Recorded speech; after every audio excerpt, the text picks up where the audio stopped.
అసలు మీకెట్లా వచ్చింది Yadagirigutta board member పదవి? అందరూ అరే ఈశ్వరమ్మ యాదవ్ ఎవరు, ఆమెకి ఎట్లా వచ్చింది? ఒకటి రేవంత్ రెడ్డి ఎట్లా మీకు ఒక్కడి బిడ్డ పరిచయం? రేవంత్ రెడ్డికి ఫుల్ నా మీద కాన్సెప్ట్ ఉంది బిడ్డ. ఆ, రేవంత్ రెడ్డి అంటే నన్ను ఒక తోడబుట్టిన అక్క లెక్క చూసుకుంటాడు.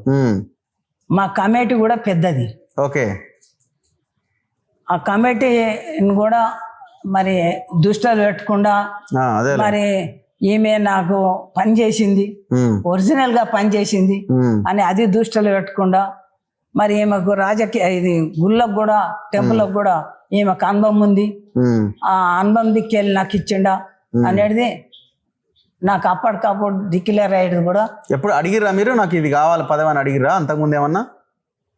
నేను లెటర్ ఇచ్చిన. లెటర్ ఇచ్చినావు? లెటర్ ఏం పదవి కావాలన్నావు?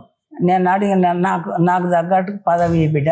ఓకే. ఇస్తే కొమ్రేలికి లేకుంటే యాదగిరిగుట్టకి లెటర్ పెట్టినావు? పెట్టిన. అంటే ఎందుకు గుళ్ళ మీద మీకు అనుభవం ఉందా?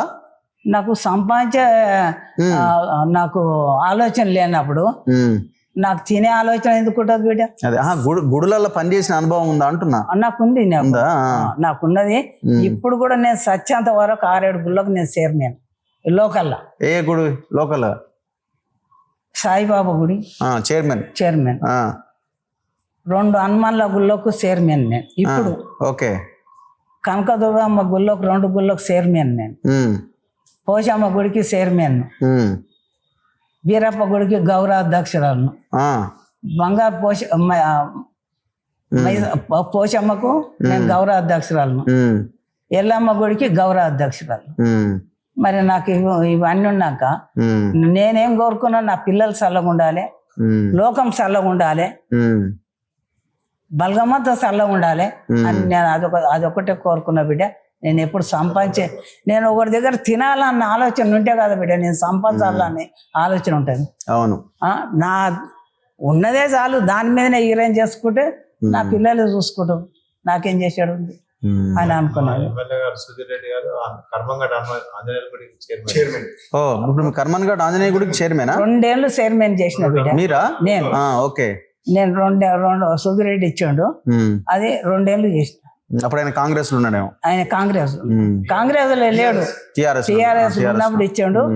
కాంగ్రెస్ లకు మళ్ళా టిఆర్ఎస్ లో పోయాడు ఆయన. అవును. ఇక పోయినాక మేము కూడా పోయింది తప్పలేదు, పోయినాం మేము. ఎందుకంటే మాకు ఇక్కడ ఎమ్మెల్యే ఎవరు లేరు కదా. అదే ఇక పోయినాం అందులో పోయినాక కూడా మళ్ళీ మేము చేస్తూనే ఉన్నాం. ఇక మరి మీరు 40 ఏళ్ళ వయసులో రాజకీయాల్లోకి వచ్చారు, ఆస్తులు కాపాడుకున్నారు, కుటుంబాన్ని ముందుకు తీసుకెళ్ళారు. చాలా గొప్ప విషయం కదా, ఎంతో మందికి ఆదర్శం ఈ విషయం ఖచ్చితంగా. సరే, ఎంత ఆస్తున్నా ఎన్ని భూములున్నా కూడా ఒక మహిళగా ముందుకెళ్ళడం అనేది చాలా గొప్ప విషయం కదా. ఇంకొకటి బిడ్డ, ధైర్యం గొప్ప. నేను నాకు ఎదురుగా కావాలని వస్తే వాడు తిడతాడేమో అని నేను కనీసంగా ఒక 200 మంది మీదనే కొట్టవచ్చు. నేను ఎవరిని మొగోళ్ళను కొడితే కూడా నాకు ఒక్క కేసు కాలేదు. ఈయన కొడితే నాకు కేసు అయితే నాకేమైనా భయమా బిడ్డ? వాడు నన్ను ఇంత పెద్ద మాట అంటాడా? నేను నాకు నాయనమ్మ వయసున్నాను.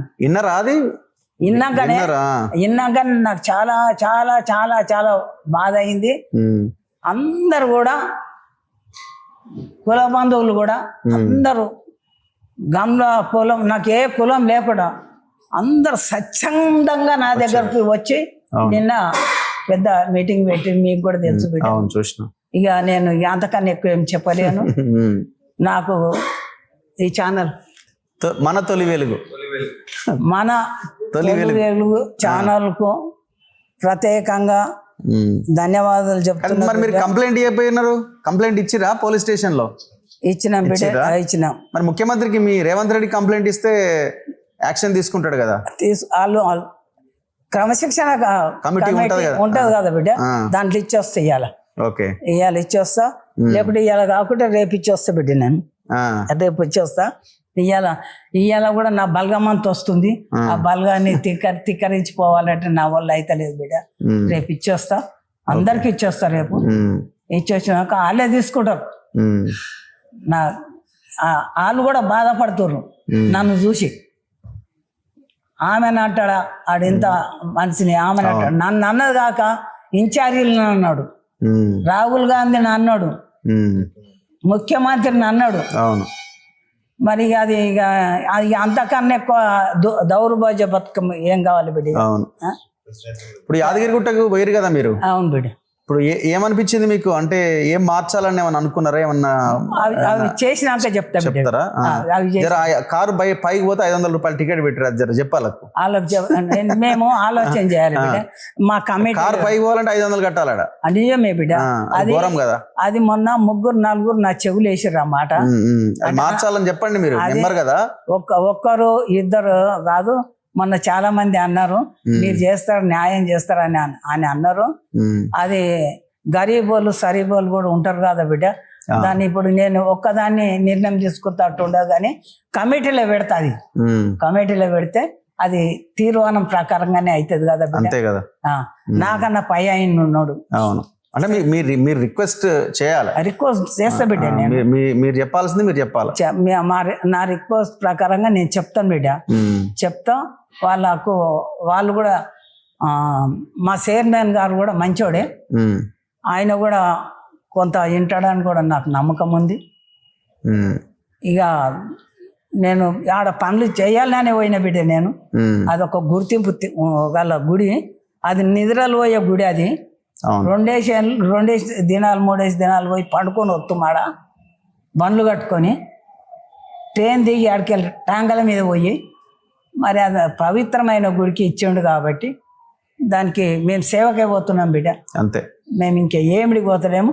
సీఎంకు మంచి పేరు తెస్తాము, మీ జనాలకు అందరికి మంచి పేరు తెస్తాము, మాతోటి అయినా అంత మటుకు ప్రజలకు అందుబాటులో కూడా ఉంటామని చెప్తున్నా బిడ్డ. థ్యాంక్ యూ, ధన్యవాదాలు, నమస్కారం. నమస్తే.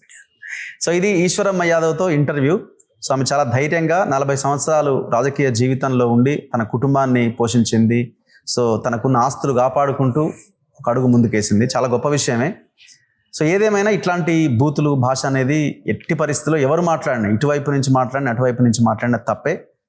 దీనిపైన బహిరంగంగా క్షమాపణ చెప్పి ఈ ఇష్యూని క్లోజ్ చేయడం బెటర్. ఆ లోపుగా మరి కాంగ్రెస్ కమిటీ, క్రమశిక్షణ కమిటీయా యాక్షన్ తీసుకోవడమా ఏదో ఒక రకంగా మీరు చేస్తే దానికి ఒక అర్థం ఉంటుంది. సో లేకపోతే ప్రజల్లో ఇది మరింత వ్యతిరేకతను తీసుకొచ్చే అవకాశం ఉంది. చూస్తూనే ఉండండి మన తొలి వెలుగు.